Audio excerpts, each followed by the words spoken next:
여러분 반갑습니다. 금요일 저녁입니다. 오늘 맥체인 성경 읽기 열왕기상 12장, 시편 94편, 에스겔 42장, 빌립보서 3장입니다. 그 중에서 에스겔 말씀 볼 텐데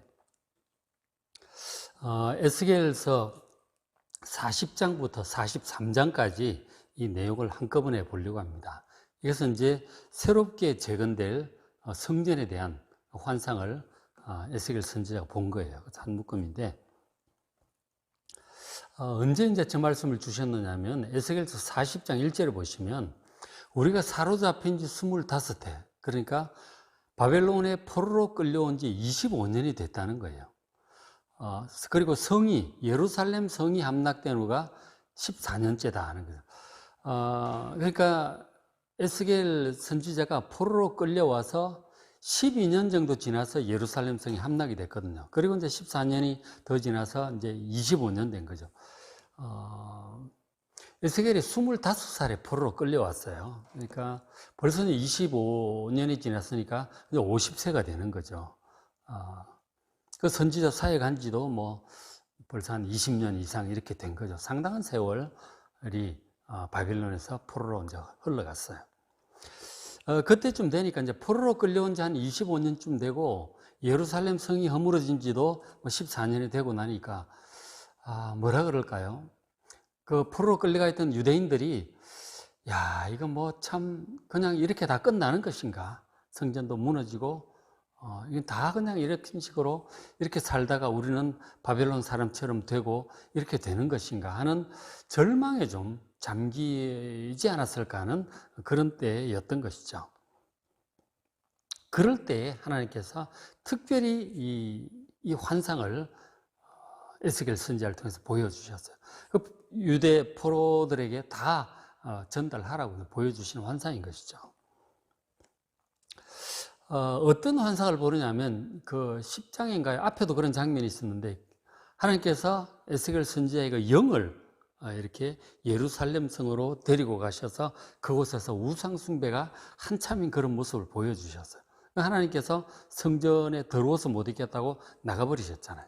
그런 장면을 이제 실제로 환상 중에 예루살렘에 가서 보고 왔는데 또 이제 그런 환상을 보여주신 거죠. 기도 중에 그 에스겔을 데리고 예루살렘으로 데리고 가셨어요.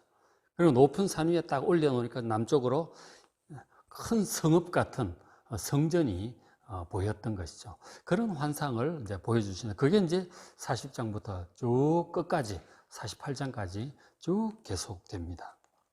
그러니까 새롭게 재건될 그런 성전의 환상을 보여주셨는데 그 환상을 이제 보면은 뭐 성읍에 동쪽 문이 있고 남쪽 문이 있고 길이가 몇 척이고 자세히 기록이 돼요. 크기가. 성전의 크기가 아주 자세히 기록이 되어 있거든요. 그래서 이제 설계도로 그릴 만큼 자세히 기록해 놨어요. 어디쯤 남쪽에 방이 몇 개가 있고 몇 층으로 어떻고 거기는 어떤 용도로 쓰이는 방이고 아주 자세하게 성전을 묘사를 하고 있어요. 그래서 그 에스겔이 환상 중에 본 그 성전을 에스겔 성전이라고 합니다. 그 성전을 영상으로 이렇게 3D로 간단하게 해놓은 영상이 있어서 잠깐 보고 우리 갑시다.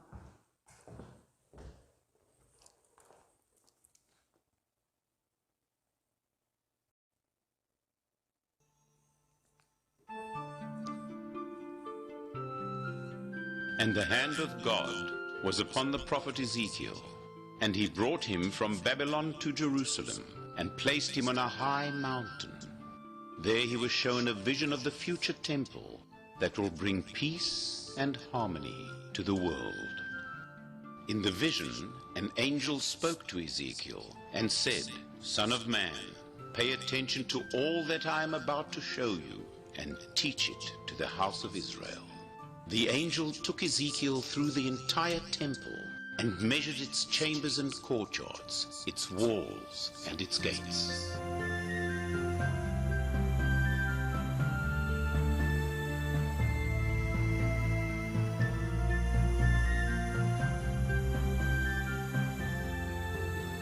The future temple is built in the form of a man.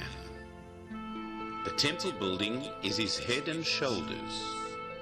The inner courtyard is his body, with the great altar his heart and his stomach. In the outer courtyard stand 4 great chambers. The upper chambers are his arms, and the lower chambers his legs. Surrounding him is the Temple Mount, his holy space. The Temple Mount of the future temple will be 36 times larger than that of Solomon's temple, or the second temple, nearly 1.5 square miles, large enough to comfortably hold 2 million people.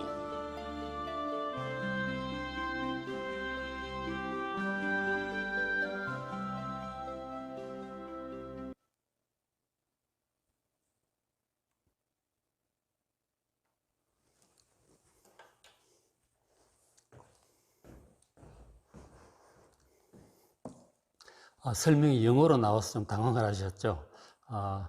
그래도 이제 그림을 우리가 이제 한번 잠깐 보자고 그렇게 보여드렸습니다.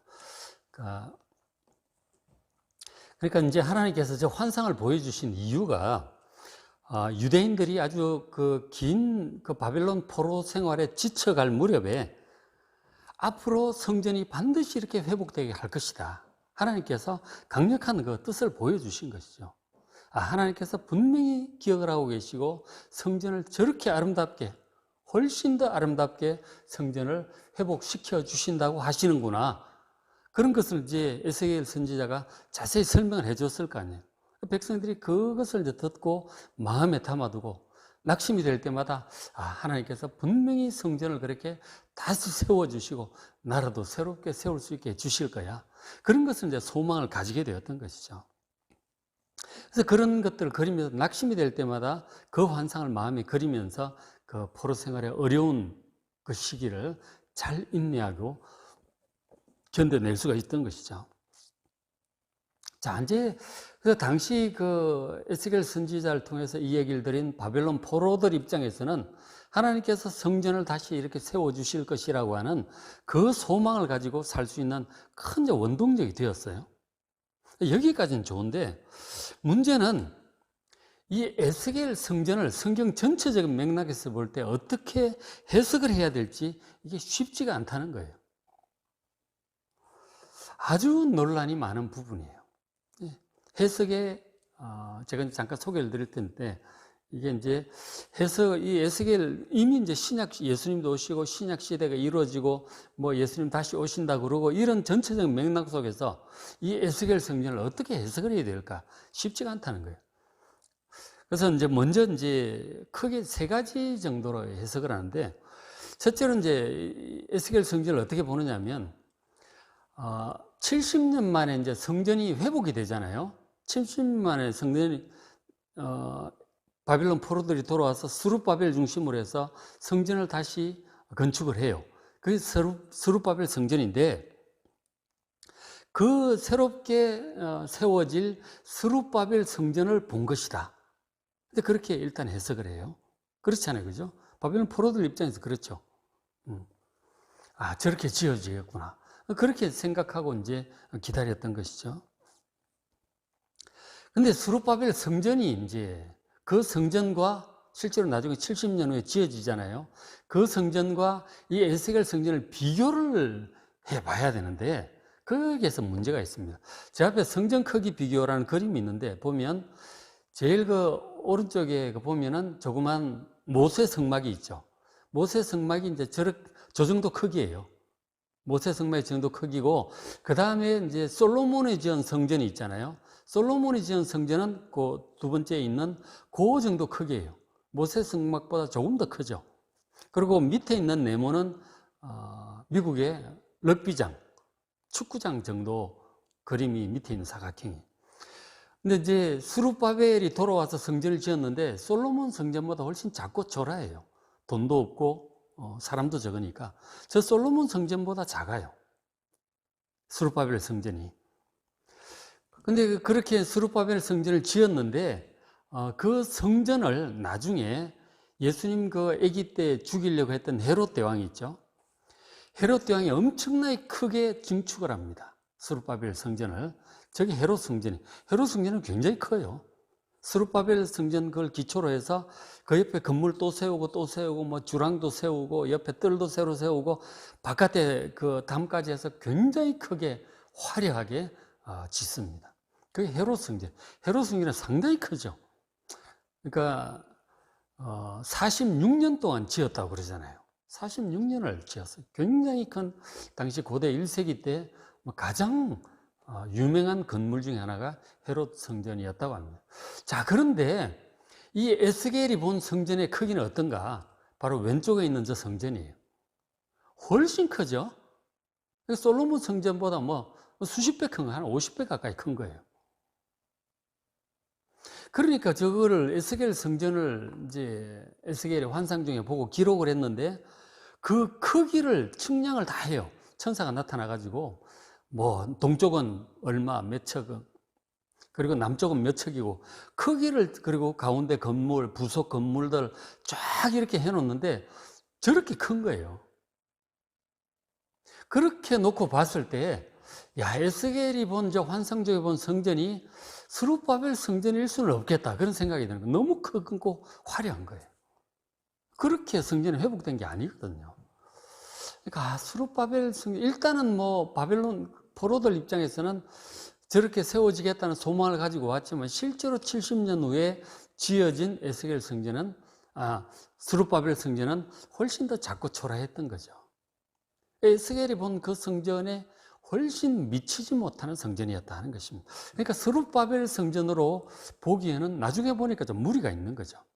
에스겔 성전이 그거와 같은 것은 아닌 것 같다, 그렇게 되죠. 자, 그 다음에 저 에스겔 성전을 또 이제 어떻게 보느냐면, 그래서 첫째가 이제 스룹바벨 성전으로 보는 해석인데, 두 번째가 세대주의적인 해석이 있어요. 이 세대주의 이제 종말론과 관련해서 뭐 이제 많은 얘기들 하고 있는데, 어떻게 상당히 유대인 중심적인 그런 해석을 이제 많이 해요. 하는데, 그러니까 저 에스겔이 본 성전은 예수님 재림 후에 이루어질 천년 왕국에 세워질 성전이라는 거죠. 제3의 성전이다, 그렇게 얘기를 합니다. 바로 천년 왕국 시대의 성전이다. 예수님께서 재림하셔서 그 성전에서 온 세상을 다스리실 것이다, 그렇게 얘기를 하는 거예요. 그러니까 천년 왕국 시대의 성전이다 라고 해석을 합니다. 자, 그것이 이제 세대주의적인 해석이에요. 그 다음 이제 세 번째가 이제 전통적인 기독교 해석입니다. 우리 전통적인 기독교 해석은 예수님의 이 말씀에 기초를 해요. 자, 요한복음 2장 19절에 예수께서 대답하여 이르시되 너희가 이 성전을 헐라 내가 사흘 동안에 일으키리라 말씀하셨어요. 저 성전은 바로 헤롯 성전입니다. 헤롯이 크게 증축한 그 성전이에요. 그 성전이 크고 화려했는데 예수님께서 말씀하신 거죠. 표적을 보여달라고 하니까 이 성전을 허물어라.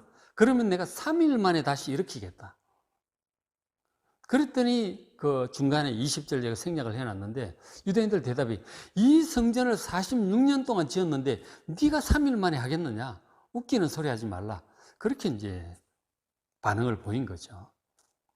근데 사실 저 말씀이 무슨 뜻이냐? 나중에 예수님께서 부활하신 이후에 제자들이 성령의 감동을 깨닫게 됩니다. 21절 사도 요한이 기록을 한 거죠. 그러나 예수는 성전된 자기 육체를 가리켜 말씀하신 것이라, 그렇게 사도 요한이 해석을 해주고 있습니다. 그러니까 예수님께서 성전이라고 하는 것은 이 성전, 구약의 성전, 피로 제사는 이 성전 허물어라. 그리고 3일 만에 다시 일으키겠다. 이 3일은 바로 죽었다가 다시 살아나신 예수님을 가리키고 있는 거예요. 예수님의 몸된 성전을 얘기하는 것이고 그것은 바로 신약의 교회를 얘기하는 거예요. 예수님께서 3일 만에 부활하셔서 세워진 이 성전은 바로 신약의 교회예요. 예수님의 당신의 몸도 부활하셨지만 그렇게 세워진 교회예요. 신약의 예수님의 교회, 예수님이 머리 대신 머리고 이 교회는 예수님 몸이라고 그랬잖아요. 이 신약의 교회가 바로 그 에스겔이 환상 중에 본 그 성전 환상은 바로 신약 시대에 예수님을 통해서 세워질 신약의 교회를 모형적으로 본 것이다. 그렇게 해석을 합니다. 그러니까 신약의 교회의 환상을 어떤 성전의 모양으로 봤다고 하는 것이죠.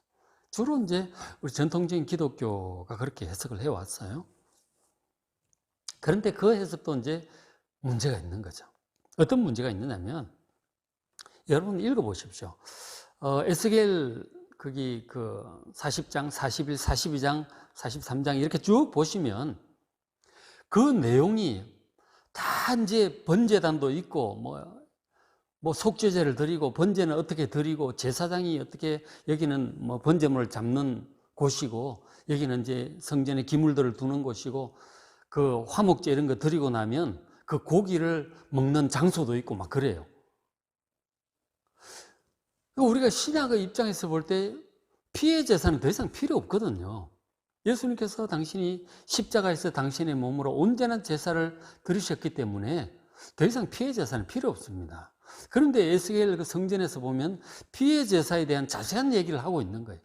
제사장들이 제사를 드리고 화목제물 고기를 여기서 나눠 먹고 남은 것은 여기도 보관하고 막 이런 것들을 기록을 해 놓은 거예요. 너무 구약적인 제사적인 그런 것이 자세하게 기록이 되어 있어요. 그러니까 천년 왕국 시대에 그 예수님께서 세상을 다스리는 그런 곳으로 보기에도 그렇고 신약의 교회로 보기에도 너무 구약적으로 기록이 되어 있어요. 제사가 너무 자세히 기록이 되어 있어요. 물론 이제 에스겔 자신이 제사장 출신이라 잘 알죠. 그래서 에스겔을 고려해서 그렇게 하신 것인가 뭐 그렇게 해석을 하는 분도 있지만 어쨌든 신약의 교회로 보기에도 이 너무 구약적으로 막 피해 제사라든가 이런 것들을 자세하게 해놓은 거예요. 참 그것도 난점이 있다. 신약의 교회로 보기에도. 그래서 이 에스겔 성전은 성경 전체적인 맥락에서 볼 때 참 해석하기 어렵다 하는 것이죠. 자, 그런데 조금 더 생각해 보면 또 이런 면이 있습니다. 자,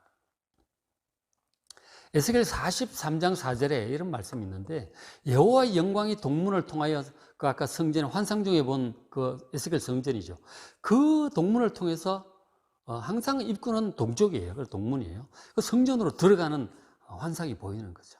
그리고 성령이 영이 나를 데리고 안뜰에 들어가시기로 내가 보니 여호와의 영광이 성전에 가득하더라. 그러니까 여호와의 영광이 성전으로 돌아오신 거죠. 여호와의 영광이 성전을 떠난 적이 있었잖아요. 그게 언제입니까? 그 에스겔 앞에 10장인가 그 보면은 성전 안에 온갖 우상을 섬기고 하니까 여호와의 영광이 더러워서 못 있겠다고 성전에 나와서 동문으로 빠져나가서 앞산으로 올라가 버리셨어요. 그게 이제 에스겔 10장에 나오거든요. 떠나셨던 하나님의 영광이 지금 43장에 에스겔이 본 그 환상 중에 성전으로 다시 돌아오는 거예요.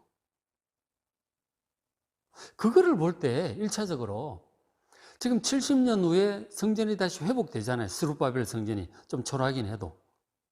거기 하나님께서 다시 임재하셨다고 우리가 봐야죠. 그죠? 그 정말 믿음과 헌신으로 그 어렵게 그 방해를 뚫고 막 주변에 사마리아 사람들이나 방해하는 사람들 굉장히 많았거든요. 그거를 뚫고 정말 헌신적으로 막 이렇게 성전을 건축을 했단 말이에요. 에스라서에 보면. 느헤미야 그런 데 보면 나오잖아요. 거기에 이제 성전을 완공하셨을 하나님께서 굉장히 기뻐하셨어요. 학개서라든가 이런 데 보면은 하나님께 나중 영광이 이전 영광보다 훨씬 크게 될 것이라고 하나님께서 굉장히 기뻐하셨어요. 그러니까 여호와의 영광이 돌아오셨다고 봐야죠. 스룹바벨 성전에. 그렇게 보면은 저 에스겔 43장 말씀을 비추어 볼 때 그 에스겔이 환상적인 본 성전이 그 70년 후에 세워질 그 스룹바벨 성전을 가리키는 것으로도 볼 수 있는 거죠. 저런 구절에 기초해서 볼 때. 그래서 그런 것들을 실제로 이스라엘 백성들이 포로 중에 소망하면서 포로 생활을 견뎠거든요. 분명히 스룹바벨 성전을 가리키고 있는 그런 면도 있습니다. 저런 것을 볼 때. 그런가 하면 아까 예수님 말씀대로 예수님께서 구약의 성전을 허물으라 그러셨거든요. 다시 3일 만에 일으키겠다고 하셨는데 예수님 부활로 세워진 교회가 바로 신약의 교회예요. 그러니까 에스겔이 환상 중에 본 성전이 그 신약의 교회의 모형일 수도 있습니다. 그죠? 영적인 의미로, 그죠? 피해 제사 그런 부분이 있지만, 예수님께서 피해 제사를 다 드리셨잖아요. 그런 것들은 이제 다 포함을 하고 있으니까 우리 교회 십자가가 뭐예요? 예수님께서 십자가로 우리를 속죄하신 그것을 이제 다 표시를 하고 있잖아요. 그죠? 이미 완성하신 것이지만. 그러니까 신약의 교회를 가리키는 것으로도 볼 수도 있는 것이죠. 자, 그런 면도 있는 것이고, 그런가 하면 또 이런 것도 있어요. 에스겔 47장에 보시면 우리 잘 아는 성전에서 성전 보좌로부터 물이 흘러나와요. 처음엔 쫄쫄쫄 흘러나와서 무릎에 차고 뭐 허리에 차고 뭐 나중에 온몸 다 잠길 만큼 된다 그래요. 큰 강을 이루어요. 아까 저 에스겔 그 성전이죠. 그 성전에서 나온 보좌의 물이 흘러서 큰 강을 이루고 좌우에 있는 생명나무가 막 서 있어요. 막 달마다 실과가 맺힙니다. 그리고 죽은 것들이 다 살아나요. 그런 47장 12절에 강 좌우가에 각종 먹을 과실나무가 자라서 그 잎이 시들지 않고 열매가 끊이지 않고 달마다 새 열매를 맺는다. 요한계시록 22장에 나오는 바로 그 생명수 강가에 있는 생명나무 열매를 우리가 가리키는 것으로 볼 수 있죠. 그 물이 성소를 통해서 나온단 말이에요. 이 에스겔 성전에서. 그 열매는 먹을 만하고 그 잎사귀는 약 절여고 되리라. 그렇게 말씀을 해요. 그러니까 이 에스겔 환상에서 본 그 성전이 이 마지막 이 종말론적인 그런 성전의 의미를 또 가지고 있는 것 같단 말이에요. 뭐 천년왕국이든지 뭐 새하늘과 새 땅의 성전이든지 뭐 그렇게 이제 새하늘과 새 땅에 성전이 없다고 또 그렇게 말씀을 하고 계시는데, 어쨌든 저기 보면은 상당히 이제 종말론적인 그런 의미가 또 보이는 거예요. 그죠? 그 에스겔 성전이 좀 다 있는 거예요. 스룹바벨 성전의 의미도 포함되어 있는 것 같고, 신약의 교회의 의미도 포함되어 있는 것 같고, 종말론적인 완성된 하늘의 성전, 새하늘과 새 땅의 어떤 성전, 뭐 그런 이미지도 있는 거란 말이에요. 다 좀 중첩적으로 포함되는 그런 느낌이 없지 않아 있습니다. 그래서 이거는 정말 딱 이거다 저거다라고 결론을 내리기가 참 쉽지가 않은 것 같아요. 다 난점이 있는 거예요. 딱 결론을 내리기는. 오히려 각각의 의미들을 어느 정도 다 포함하고 있는 그런 느낌이 있습니다. 다중적인 의미가 있다, 이렇게 보는 것이 나을 것입니다. 그러니까 어떻게 보면 정확한 거는 나중에 뭐 주님 오신 다음에 가서 이제 여쭤보고 확인하면 알게 되겠죠. 그러니까 지금으로서는 확답을 내리기가 참 어렵다는 것이죠. 그러니까 성경 해석을 성경 전체적 맥락에 참 어려운 부분이에요. 그렇지만 우리가 전체적으로 볼 때 여러 가지 중첩적인 의미가 포함되어 있는 것으로 봐야 될 것입니다. 우리 선지자들의 예언이 참 그래 어려워요. 보면은 예수님의 초림을 얘기하는 듯한데 재림을 또 얘기하는 것 같기도 하고, 막 이런 것들이 중첩적으로 이중적으로 동시에 막 나타나요. 멀리 보면 가까운 산이든 먼 산이든 한꺼번에 보이면 뭐 그렇게 보이는 거죠. 그런 면이 있다고 보여집니다. 그래서 이제 에스겔 40장부터 끝에 48장까지 이 에스겔 성전에 관한 환상이 나옵니다. 이런 것들이 이런 여러 가지 중첩적인 의미가 있다는 사실을 생각을 하고 한번 읽어봐 보시기 바랍니다. 그냥 읽어보시면 가루가 맺혀 동쪽이 길이가 어떻고 참 그런 것만 나와서 상당히 재미없을 수는 있는데, 이런 의미가 있다는 사실을 알고 한번 그렇게 잘 살펴보시길 바랍니다. 자, 오늘 말씀 열왕기상 12장 남북이 갈라지는 장면이죠. 시편 94편, 에스겔 42장, 빌립보서 3장 말씀 잘 읽어보시고 또 기도하시고 은혜 많이 받으시기 바랍니다.